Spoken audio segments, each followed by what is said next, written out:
आज हम पढ़ाएंगे। संपूर्ण भारत का इतिहास में क्या क्या पढ़ने का है सीटेट में, वही हम आपको जानकारी देंगे। संपूर्ण भारत इतिहास में देखिए, पहला पढ़ने का है पंडुलिपि। पंडुलिपि की तरफ दिखाइए। पंडुलिपि क्या है? पंडुलिपि का मतलब होता है तार का पत्ता। पंडुलिपि का मतलब हमें तरफ दिखाइए। पंडुलिपि का मतलब होता है तार का पत्ता। पंडुलिपि पर क्या होता था कि बड़े बड़े जो मुनि होते थे उस पर लिखते थे। प्राकृतिक भाषा में लिखे, चाहे संस्कृति भाषा में लिखे, चाहे ब्राह्मणी भाषा में लिखे, जैसे भी लिखते थे और उसी मंदिर में उसको रख देते थे ताकि आने वाला आदमी जो है उसको पढ़े। अब उसके बाद होता है धर्म ग्रंथ। धर्म ग्रंथ क्या होता था? धर्म ग्रंथ जो है 4 प्रकार के होते थे। ऋग्वेद, सामवेद, अर्थवेद और यजुर्वेद। उसके बाद होता था उपनिषद। उपनिषद से सत्यमेव जयते लिया गया है। उपनिषद से सत्यमेव जयते लिया गया है। तो उपनिषद में गुरुकुल से होता था शिक्षा, जैसे बैठान की शिक्षा होती थी, ये है। उसके बाद होता था कि मानव का विकास समाज से लेकर के नगर की ओर गया। और इसमें आया सबसे पहले कौन? पूर्व पाषाण काल, मध्य पाषाण काल और फिर नव पाषाण काल। नव पाषाण काल में खेती वगैरह होने लगा। पूर्व पाषाण काल में लोग माने खेती करना तो खैर दूर की बात है, माने जिसे आँख का आविष्कार हुआ, कुत्ते का पाला पोसा गया, उसके बाद मांस खाया, उसके बाद पानी जहाँ है वहाँ पिया। तो पूर्व पाषाण काल वैसा नहीं हुआ। मध्य पाषाण काल में कुछ विकास हुआ और नव पाषाण काल में तो पूर्ण विकास हुआ, खेती उती सब करने लगे। तो यही इतिहास पढ़ने का है। आगे बढ़िए। वैदिक काल, ये बहुत इंपॉर्टेंट चैप्टर है। इसमें ऋग्वेद है, सामवेद है, अर्थवेद है, यजुर्वेद है। सामवेद में क्या है? संगीत। अर्थवेद में है जादू टोना, ये सब पढ़ने। ऋग्वेद में है यज्ञ, यजुर्वेद में ये सब है। उसके बाद 544 से लेकर के 592 तक राज्य का उदय और महाजन पद बिंबिसार पढ़ने का है। राज्य का उदय और महादेव पद बिंबिसार पढ़ने का है। उसके बाद नए विचारों का उदय हुआ, बौद्ध धर्म हुआ और जैन धर्म हुआ। बौद्ध धर्म में क्या हुआ? भगवान बुद्ध का 14 वर्ष तपस्या किए और उसके बाद उनको ज्ञान प्राप्त हुआ। उसके बाद वो बौद्ध धर्म का प्रचार किए, तो इसमें नए विचारों का उदय हुआ। फिर जैन धर्म बौद्ध धर्म से ही अलग होकर के जैन धर्म बन गया, तो जैन धर्म का हुआ। उसके बाद हुआ मौर्य साम्राज्य। मौर्य साम्राज्य जो है 332 में चंद्रगुप्त मौर्य, 396 में बिंदुसार और 273 में अशोक आया। पहले अशोक मौर्य साम्राज्य की उदय हुई। मौर्य साम्राज्य में अशोक आया, बिंदुसार आया, चंद्रगुप्त मौर्य आया, ये सब योद्धा आए। उसके बाद गुप्त साम्राज्य आया, गुप्त स्वर्ण युग आया 319 से 325 में। चंद्रगुप्त प्रथम आया 325 से 325 में। फिर समुद्रगुप्त आया। ये सब आने के बाद ये सब खत्म हो गया तो पृथ्वीराज चौहान आया 1178 में। 1178 में आया पृथ्वीराज चौहान। 1178 की जब बात आएगी तो पृथ्वीराज चौहान की बात आएगी। ये पृथ्वीराज चौहान आया। फिर दिल्ली सल्तनत का उदय हुआ। दिल्ली सल्तनत का जैसे हुआ उदय तो इसमें आक्रमणकारियों का केंद्र रहा। कुल मुगल सब आए, कुल आक्रमणकारी आया।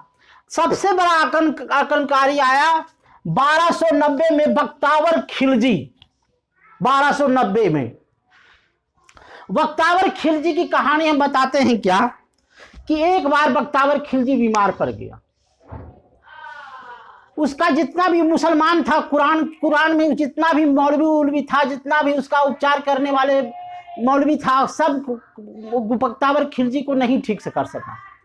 लेकिन किसी ने सलाह दिया कि आप नालंदा चले जाइए। नालंदा विश्वविद्यालय में वहाँ पंडितों ने बहुत बड़ा जड़ी बूटी के माध्यम से उपचार करते हैं और वहां से आप ठीक हो जाइएगा। बख्तियार खिलजी गया, कहा कि मेरा उपचार कर दो, मेरा ठीक कर दो, लेकिन हम किसी प्रकार का दवाई नहीं खाएंगे। नालंदा के खंडहर में जो था वो बहुत सारे पंडित थे, कहा ठीक है हम उपचार कर देंगे। आप मुस्लिम हैं? तो कहा हाँ। तो आप कुरान पढ़िएगा। हम कहा पढ़ लेंगे। और उस कुरान की दवाई को जैसे पन्ना को पलटिएगा तो ऐसे ऐसे थूक लगा दीजिएगा और उस दवा में जो है उस पन्ने में दवा लगा दिया। जैसे जैसे वो थूक को अंदर ले गया उस दवा से ठीक होता चला गया।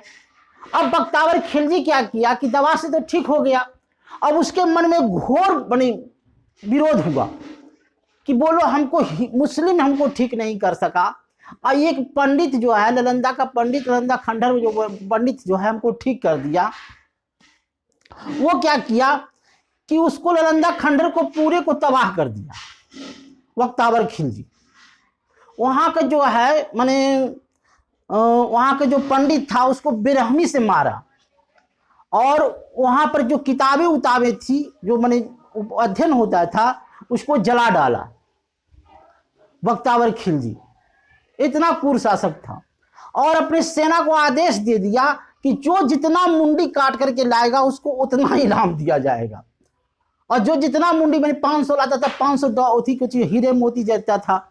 और वहां का बख्तियार मैंने उसको नालंदा खंडहर को बख्तियार खिलजी जो है बर्बाद करने में एक कसर नहीं छोड़ा और उसी के नाम पर बख्तियारपुर स्टेशन रख दिया गया है। बोलो बख्तियारपुर का नाम बख्तियार खिलजी के नाम से है। बोलिए, बख्तियारपुर स्टेशन का नाम तो बदलना चाहिए था, लेकिन हम क्या कहें, इस पर हम कुछ नहीं बोल सकते, राजनीतिक चीज है। लेकिन बख्तियार खिलजी ने हमारे देश को, हमारी नालंदा खंडहर को बर्बाद करने में किसी प्रकार का कसर नहीं छोड़ा। दिल्ली सल्तनत का उदय, उसके बाद 1526 की जब बात आएगी, जैसे 1526 आएगी तो बाबर का आएगा। ये मुगल काल हो गया। बाबर 1526 में बाबर आया था तोप और गोले के साथ और उसने बहुत सारे घाघर लगा, पानीपत के लड़ाई लड़ा, घाघर लड़ा, 4 युद्ध उसने जीत लिया। उसके बाद तोप था, खजाना था, भारत पर आक्रमण किया। बाबर मुगल का था, ये बहुत बड़ा आक्रमणकारी। बाबर मुगल के सामने हिंदू का राष्ट्र कुछ भी नहीं था, इतना बड़ा वो विशाल सेना लेकर के आया। उसके बाद बाबर जब खत्म हो जाता है तो सूफी और भक्ति आंदोलन आता है, सूफी और भक्ति आंदोलन। उसके बाद 1498 में अंग्रेज आया, पुर्तगाली। ये जो है 1498 में कंपनी का साम्राज्य आया।